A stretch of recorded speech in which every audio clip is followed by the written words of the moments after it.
Sir cinema promotion చాలా చాలా పాజిటివ్గా వెళ్తుండే, పాటలకు కానీ టీజర్కి కానీ ట్రైలర్కి కానీ ప్రమోషన్ వైజ్ కానీ మేము ప్రమోషన్కి నేను ఇప్పటివరకు ఏ సినిమాకి ఒక 15-20 రోజుల నుండి అన్ని షూటింగ్లు ఆపేసి ప్రమోషన్ చేస్తుండే. ఎందుకంటే కెరియర్లో ఎన్ని సినిమాలు చేసినా ఇది స్పెషల్ సినిమా కావాలని దీనికి పెట్టిన ఎఫర్ట్ ఎక్కువై ఉండొచ్చు. బేసిక్గా అమ్మాయి వేషం వేసుకోవడానికి మెంటల్లీ నేను గోత్రూ చేసింది అన్నీ నా పర్సనల్. అది ఇప్పుడు సినిమా హిట్ అయినప్పుడు అన్ని లెక్కలు పనికొస్తాయి కానీ బట్ రిలీజ్కి ముందే సినిమాకి ఇది నైట్ నేను చూశాను సార్.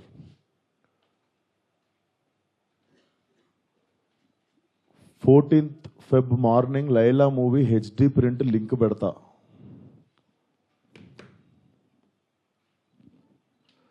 వీడి ఖాతాలో ఇంకొకడు బలి పాపం. అంటే 25,000 ట్వీట్లు వేశారు బాయ్కాట్ లైలా అని చెప్పి. Boys get ready boycott Laila అంటే నాకు అర్థం కావట్లేదు సార్. వీడి ఖాతాలో ఇంకోటి బలి అంటే ఖాతాలో బలి ఎందుకు కావాలి సార్? నేను అంటే మేము ఒక సినిమా తీసినప్పుడు 100 మందిలో ఒకడు తప్పు చేస్తే 99 మందిని మనము ఎలిమినేట్ చేసేద్దామా? అంటే నాకు ఒక రకంగా కూడా అనిపించేది ఏంటంటే, అంటే సినిమా వాళ్ళు అంటే ఒక టైంకి చాలా ఈజీ టార్గెట్ అయిపోతామా? అలా తీసి పాడేసి అంత అంటే చాలా చులకన అయిపోతామా? సంబంధం లేనిది వచ్చి అంటేసుకుంటుంది మాకు, దానికి మేము సమాధానం చెప్తుంటాము. ఆ వ్యక్తి అది మాట్లాడినప్పుడు ఆ వ్యక్తి అనుభవం అంత ఉండదు సార్. నా వయసు నాది 29, 30 వస్తే మార్చి వస్తే ఆ వ్యక్తి అది మాట్లాడుతున్నప్పుడు నేను కానీ ప్రొడ్యూసర్ గారు కానీ చిరంజీవి గారు వస్తున్నారంటే రిసీవ్ చేసుకోవడానికి బయటికి వెళ్ళాము. తిరిగి వచ్చాము, ఈవెంట్ అయిపోయింది. ఇంటికి వెళ్ళేదాకా మాకు తెలియదు ఈ వ్యక్తి స్టేజ్ మీద ఏం మాట్లాడాడు. అండ్ మేము సినిమాలో అలాంటి సీన్ ఏం పెట్టలేదు. అతను లోపల వేసినప్పుడు ఎన్ని గొర్రెలు ఉంటాయో అతను సినిమా లాస్ట్ దాకా కూడా అన్నీ గొర్రెలు ఉంటాయి. అండ్ మాకు అతను మాట్లాడిన దానికి సినిమాకి వీటికి ఏం సంబంధం లేదు. మీరు అతని మీద కోపం మా సినిమా మీద చూపించడము. ముఖ్యంగా చాలామంది కష్టపడ్డాం సార్ ఈ సినిమాకి. అట్లా సినిమా రాకముందే చంపేయకండి. అండ్ మరీ అంత చిన్న అంత చులకనగా నాకు అర్థం కావట్లేదు ఏం మాట్లాడారు. బాయ్కాట్ లైలా 25 ట్వీట్లు ఏంటండి? 25,000 ట్వీట్లు ఏంటండి? మీకు ఈ టైంలో నేను ఒక్కసారి మిమ్మల్ని అడుగుతున్నా, జరిగింది ఎంత కరెక్ట్ అంటారో మీరే చెప్పండి సార్. ఇక్కడ చాలామంది ఉన్నారు. మీరు ఆయన మాట్లాడిన దానికి మీరు చెప్పండి సార్. మా సినిమా బాయ్కాట్ అని చెప్పి 25,000 ట్వీట్లు వేయడం కరెక్టా? మీరు ఒక్కసారి చెప్పండి సార్.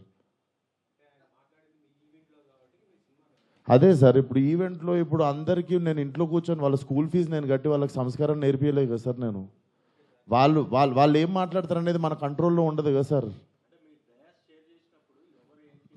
అవును సార్, అతనికి నేను నేర్పిస్తానా? అతనికి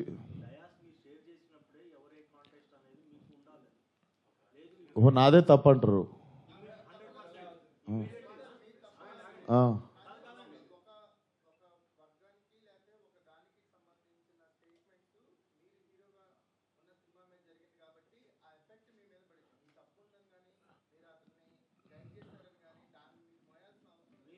నేను అదే అంటున్నా, నేను కానీ ఇప్పుడు నా మీద పడింది కదా.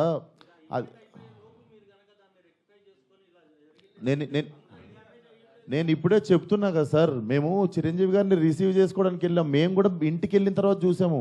మీరు నేను చెప్పింది అబద్ధం అయితే పోయి ఈవెంట్ వీడియో చూసుకోండి. అతను మాట్లాడినప్పుడు మా మీద కెమెరా లేదు, ఎందుకంటే మేము లేము అక్కడ.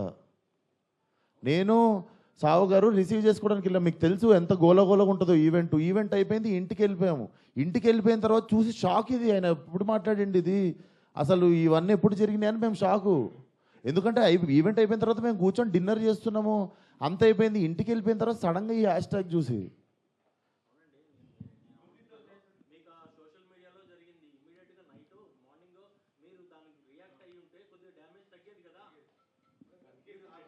అందుకే కదా సార్ ఇప్పుడు పెట్టింది.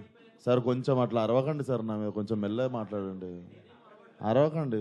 ఇప్పుడు ఆల్రెడీ బాధ చెప్పుకుంటూ ఉంటే